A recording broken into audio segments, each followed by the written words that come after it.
La Biblia dice, le da la bienvenida a su programa de estudio bíblico en el que usted tendrá la oportunidad de conocer la palabra de Dios de manera personal.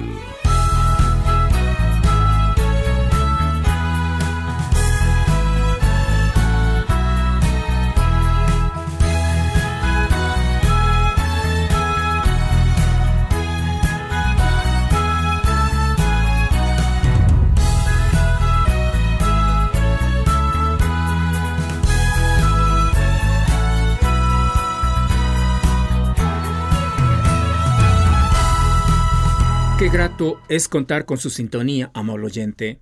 Bienvenida, bienvenido al estudio bíblico de hoy. Estamos estudiando las metáforas de la Iglesia de Cristo, las cuales aparecen en la Biblia. En nuestro último estudio bíblico, vimos que la Iglesia de Cristo es un rebaño con un pastor. Las ovejas que forman el rebaño somos nosotros los creyentes. El pastor es el Señor Jesucristo. En esta ocasión hablaremos de otra metáfora de la Iglesia de Cristo.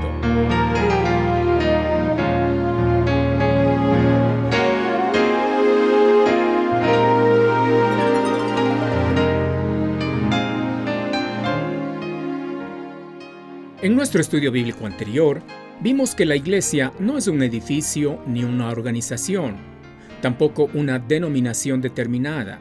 No. La Iglesia de Cristo es el conjunto de personas que reconocen a Jesucristo como su Salvador y Señor. La Iglesia de Cristo está formada por personas comunes y corrientes que tienen en común ser hijos de Dios por medio de haber recibido a Cristo como Salvador. Son varias las cosas que hacen algo único a la Iglesia de Cristo, como por ejemplo el hecho que no reconoce división denominacional. La gente habla de la Iglesia Bautista, la Iglesia Presbiteriana, la Iglesia Metodista y tantas otras más, como si hubiera varias iglesias. Pero la Iglesia es una sola, porque no reconoce división denominacional. También la Iglesia no reconoce límites geográficos. La Iglesia de Cristo está en todo lugar donde haya creyentes en Cristo Jesús. No importa si es en América o Europa o Asia o África. Otra característica importante es que la Iglesia de Cristo no reconoce diferencia entre las personas que la forman. Dentro de la Iglesia de Cristo no se hace diferencia por raza, por género, por posición social, por posición económica, por idioma, por nivel cultural y cualquier otra cosa. El único requisito para ser parte de la Iglesia de Cristo es haber recibido a Cristo como Salvador. Una característica más que hace algo único a la Iglesia de Cristo es que sus integrantes pueden estar aquí en la tierra o allá en el cielo. Efesios 3:15 nos habla de que la familia de Dios está tanto en la tierra como en el cielo. La Biblia dice de quien toma nombre toda familia en los cielos y en la tierra. En la tierra estamos los creyentes que estamos vivos. En el cielo están los creyentes que han muerto. Una característica más de la Iglesia de Cristo es que es invencible. Hablando de la Iglesia de Cristo, el Señor Jesús dijo lo que aparece en Mateo 16:18. La Biblia dice, «Y yo también te digo que tú eres Pedro, y sobre esta roca edificaré mi iglesia, y las puertas del Hades no prevalecerán contra ella».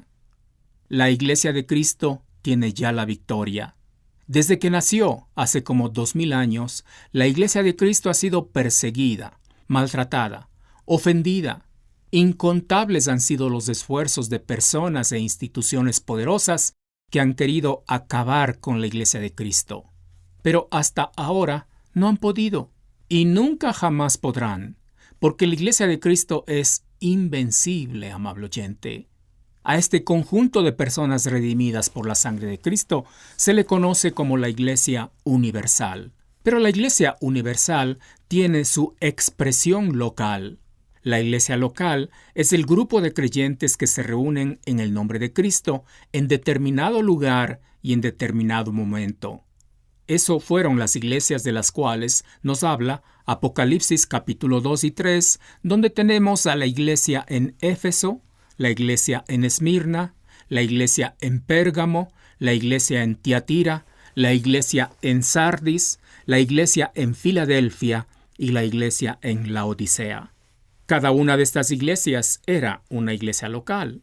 Se trataba de un grupo de creyentes que se reunían en el nombre de Cristo en determinado lugar y en determinado momento. Seguramente, usted también, amable oyente, si es creyente, será parte de un grupo de creyentes que se reúnen en el nombre de Cristo en algún lugar, en algún momento. Si ese no es el caso, siendo usted creyente, usted está en una situación anormal, por decirlo menos. Todo creyente, quien automáticamente es parte de la Iglesia Universal, está en la obligación de formar parte de una iglesia local. Es en la iglesia local donde se manifiesta en la práctica las realidades espirituales de la Iglesia Universal. Dejemos a un lado por el momento a la iglesia local y pongamos nuestra mirada nuevamente en la Iglesia Universal. En nuestro estudio bíblico anterior, dijimos que el rebaño con un pastor es una metáfora de la Iglesia de Cristo. Ahora, consideremos otra metáfora de la Iglesia de Cristo. Se encuentra en 1 Corintios 3:9, donde leemos: «Porque nosotros somos colaboradores de Dios, y vosotros sois labranza de Dios, edificio de Dios». Estas palabras son del apóstol Pablo hablando de su trabajo en la naciente Iglesia de Cristo. Dice que él y otros que trabajaron junto a él, como Pedro y Apolos, son colaboradores de Dios. Pero mire lo que dice sobre la Iglesia de Cristo. En este texto vemos que la Iglesia en su conjunto es labranza de Dios. Esta es la metáfora. En el texto leído hay otra metáfora, pero por ahora enfoquémonos exclusivamente en la que aparece en primer lugar. La Iglesia de Cristo es labranza de Dios. Labranza simplemente denota un campo cultivado. El propietario del campo es Dios. Como propietario del campo cultivado, Dios quiere obtener una abundante cosecha para su gloria. Al pensar en un campo cultivado, debemos reflexionar sobre algunas actividades indispensables para que exista un campo cultivado. Fue necesario preparar el terreno. Fue necesario arrojar la semilla. Fue necesario regar con agua a las plantas cuando nacieron, y en el momento de la cosecha será necesario recolectar el fruto. Todas estas actividades se han cumplido en la Iglesia de Cristo. Fue el Padre Celestial quien preparó los corazones de las personas para hacerlos terreno fértil, para hacer germinar la semilla del Evangelio.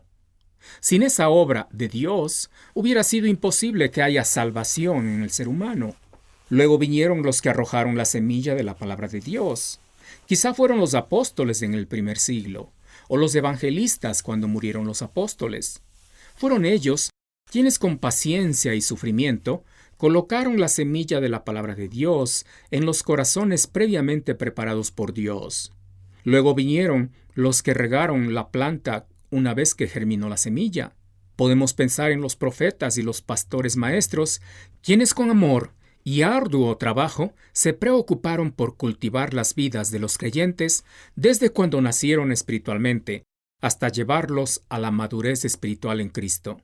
Luego vinieron los que iban a cosechar. Fueron ellos quienes recogieron el fruto de almas redimidas para la gloria de Dios. Así, la Iglesia de Cristo estaba en constante crecimiento, dando fruto para la gloria del dueño del campo, para Dios.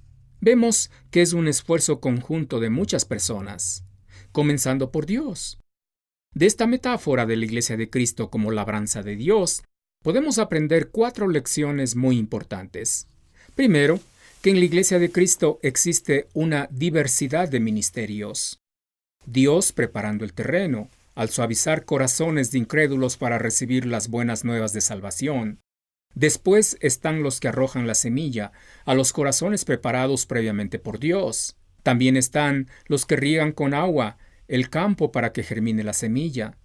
En su debido tiempo, la planta brota y comienza a crecer y a dar su fruto. Otros serán los que tendrán el gozo de cosechar el fruto. Segundo, que en la Iglesia de Cristo hay una unidad de propósito. No importa si estamos hablando de los que siembran, o los que riegan, o los que cosechan, todos tienen una parte en un propósito que es común. Ese propósito es producir fruto, no para la gloria del hombre, sino para la gloria de Dios. En tercer lugar, podemos aprender que no son los hombres quienes producen el crecimiento en el campo de Dios, que es la Iglesia de Cristo. El crecimiento lo da Dios. 1 Corintios 3:7 dice al respecto: así que ni el que planta es algo, ni el que riega, sino Dios que da el crecimiento. Por supuesto que Dios ha dispuesto que sean los creyentes quienes trabajen en su labranza, que es la Iglesia de Cristo. Pero el esfuerzo de los creyentes sería infructuoso si no fuera por la bendición que viene de Dios. Nadie tiene, por tanto, el derecho de llevarse la gloria por el fruto que produzca la labranza de Dios.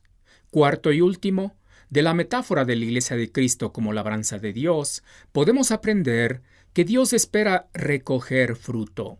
Ningún agricultor trabaja sin la esperanza de recoger fruto. El fruto tiene que ver con lo que la Biblia llama el fruto del Espíritu Santo en Gálatas 5, 22 a 23, la santidad de la cual nos habla Romanos 6, 22, el dar con generosidad, de lo cual nos habla Romanos 15, 28, las buenas obras, como nos enseña Colosenses 1, 10, la alabanza a Dios, según Hebreos 13, 15, y almas ganadas para Cristo, como encontramos en Romanos 1, 13. La gran pregunta, amable oyente, es la siguiente. Si usted es parte de la Iglesia de Cristo, entonces es parte de la labranza de Dios. ¿Está produciendo el fruto que Dios espera de usted? ¿Está manifestando el fruto del Espíritu Santo, que es amor, gozo, paz, paciencia, bondad, benignidad, fe, mansedumbre y templanza? ¿Está manifestando santidad en su vida? ¿O su vida es un conjunto despliegue de ofensas a Dios por su mal testimonio? ¿Está alabando al Señor con labios sinceros? ¿O lo hace por obligación? ¿Está ganando almas para Cristo? Si alguno de estos frutos está ausente en su vida, me temo que usted no es buena labranza para Dios. Yo le desafío, por tanto, en el nombre del Señor Jesús, a reconocer su responsabilidad de llevar fruto para Dios, porque al ser parte de la Iglesia de Cristo, es también la labranza de Dios.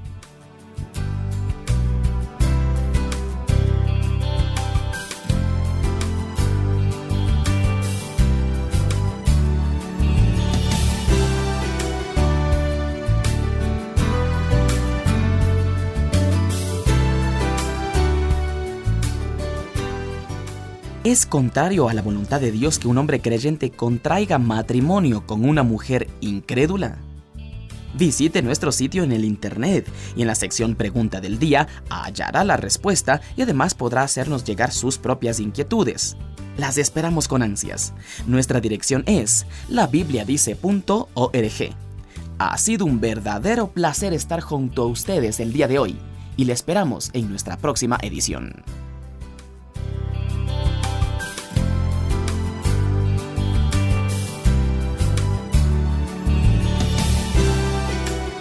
Si usted vive en los Estados Unidos y desea apoyarnos, envíe su ofrenda a Ministerios La Biblia Dice, P.O. Box 82808, Lincoln, Nebraska 68501.